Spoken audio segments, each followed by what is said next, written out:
Rozumiem polski, ale nie potrafię mówić. Czy ty też masz taki problem? Bo ja mam taki problem bardzo często, kiedy uczę się języków obcych. Jeśli jeszcze mnie nie znasz, mam na imię Ania, jestem nauczycielką języka polskiego jako obcego, a to jest Płynnie po polsku, kanał i podcast też dla osób, które uczą się języka polskiego jako obcego. Jeśli masz ochotę na więcej materiałów do nauki polskiego, które przygotowuję, to koniecznie zajrzyj na mojego Patreona. Link jest w opisie tego filmiku na dole. Znajdziesz tam nie tylko transkrypcje i ćwiczenia do moich podcastów i filmików, ale też zupełnie dodatkowe materiały, których nie publikuję tutaj, dodatkowe podcasty, dodatkowe filmiki, a nawet spotkania indywidualne i grupowe i grupę na WhatsAppie. To wszystko na Patreonie. A dzisiaj porozmawiamy o tym, dlaczego tak się dzieje, że rozumiemy ten język, ale to, co mówimy, nie jest do końca takie jak to, co słyszymy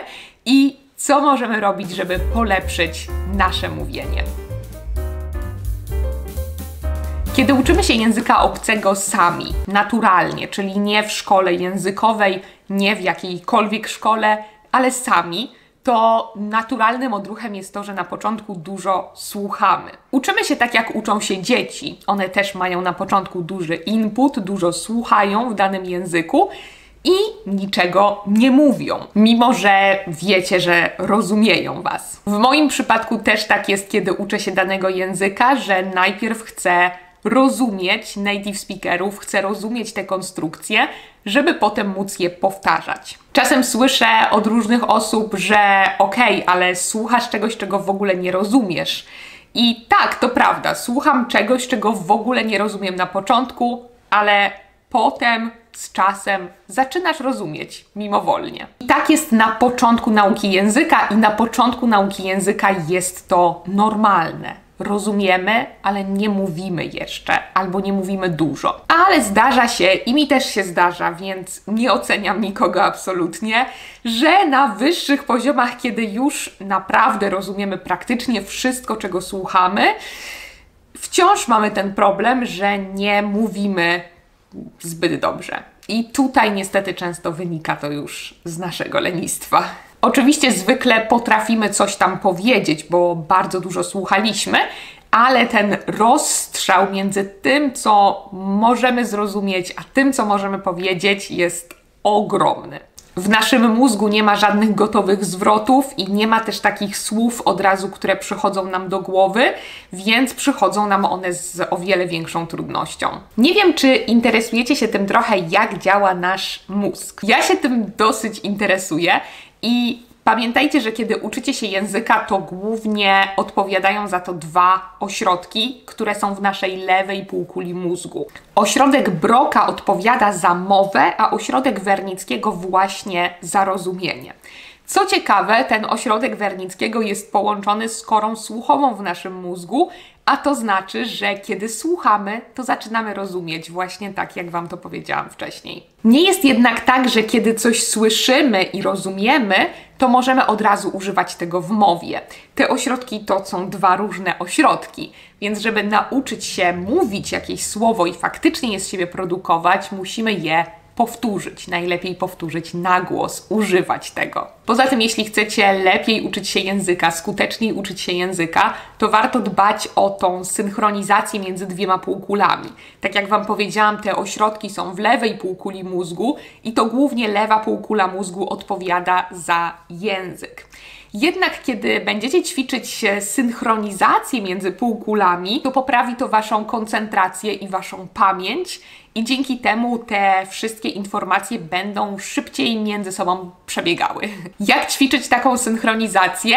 Otóż najlepiej znaleźć jakieś ćwiczenie, gdzie robimy coś, na przykład robimy różne rzeczy dwiema rękami. Na przykład gra na instrumencie to jest świetna opcja. Kiedy gramy na pianinie, to nasze dwie ręce robią inne rzeczy, robią inne ruchy i dzięki temu nasze półkule mózgu się lepiej synchronizują. Ale oczywiście to nie musi być instrument, to może być jakiś sport, gdzie robicie coś innego dwiema rękami. Ale może słyszałeś już taką opinię, że osoby uzdolnione muzycznie uczą się szybciej i łatwiej języków. Może więc właśnie stąd to wynika. Wracając do tego, co robić, żeby nie tylko rozumieć, ale też mówić. Wiem, że na początku jest to trudne, więc na początku skupcie się na rozumieniu. Nie musicie mówić od razu i nie stresujcie się tym, że na początku niczego nie potraficie powiedzieć.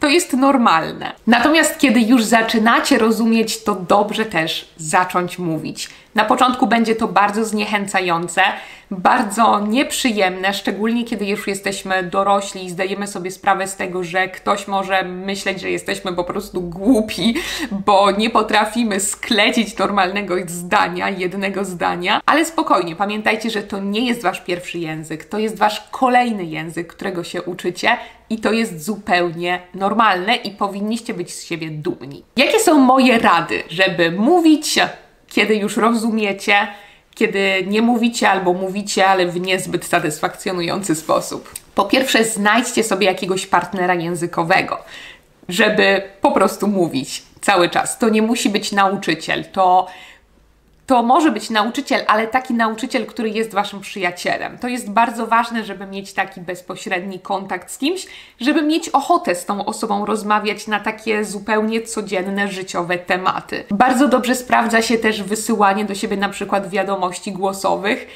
Sama wiem ze swojego przykładu, że kiedy nagrywam jakąś wiadomość głosową w innym języku, to zwykle jestem bardzo nieusatysfakcjonowana rezultatem, który otrzymuję po pierwszym nagraniu, więc muszę nagrać to kilka razy i myślę, że to dobry sposób, żeby poćwiczyć właśnie te wszystkie konstrukcje, których chcecie użyć, czy te wszystkie słowa, których chcecie użyć w tej wypowiedzi. Kolejna rada to oczywiście mówienie do siebie, ale to może nie być aż takie ekscytujące. Też sprawdzałam to na swoim przykładzie i to jest trudne. Czasem mam wrażenie, że mówię cały czas to samo do siebie, no i oczywiście nie ma żadnej interakcji, bo ja sobie nie odpowiadam, więc to może być trudne, ale jeśli komuś się sprawdza, to jak najbardziej tak. Wiem, że są takie osoby, które w ten sposób nauczyły się mówić w danym języku, że po prostu codziennie mówiły do siebie.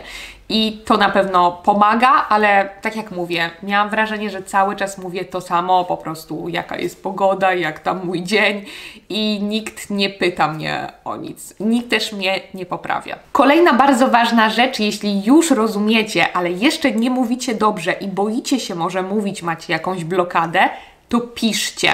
Piszcie wiadomości. Możecie sobie zainstalować jakąś aplikację, czy wejść na jakiś portal, gdzie możecie znaleźć native speakerów, albo po prostu znaleźć jakiegoś nauczyciela, z którym, tak jak mówiłam, który będzie waszym też przyjacielem, z którym będziecie mogli rozmawiać przez wiadomości, bo to jest bardzo, bardzo ważne. To działa praktycznie tak samo jak mówienie.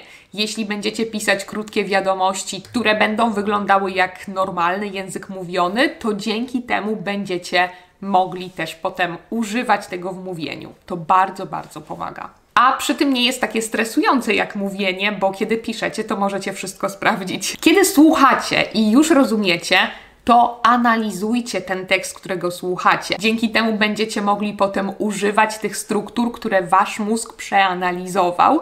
Będziecie mogli powtarzać te struktury i dzięki temu będą bardziej zautomatyzowane, więc wasz mózg będzie szybciej potrafił je znaleźć. I ostatnia bardzo, bardzo ważna rada, która często jest zaniedbywana, kiedy uczymy się języków obcych, to bądźcie pewni siebie. Kiedy stawiamy się od razu na pozycji, że jesteśmy gorsi, że to nam nie wyjdzie, że nie potrafimy mówić tak dobrze jak native speaker, to faktycznie mówimy gorzej. Myślę, że pewność siebie jest bardzo ważna i odwaga jest bardzo ważna w nauce języków obcych, więc nie bójcie się mówić, mówcie odważnie, mówcie głośno, mówcie tak, żeby wszyscy was słyszeli i nie przejmujcie się tym, że to, co mówicie, nie jest idealne. To nie jest idealne, ale jeśli nie będziecie mówić, to nigdy to nie będzie idealne, więc lepiej zacząć jak najwcześniej. Pamiętajcie, że wy też macie wasz język ojczysty, więc to nie jest tak, że mówicie w waszym języku ojczystym.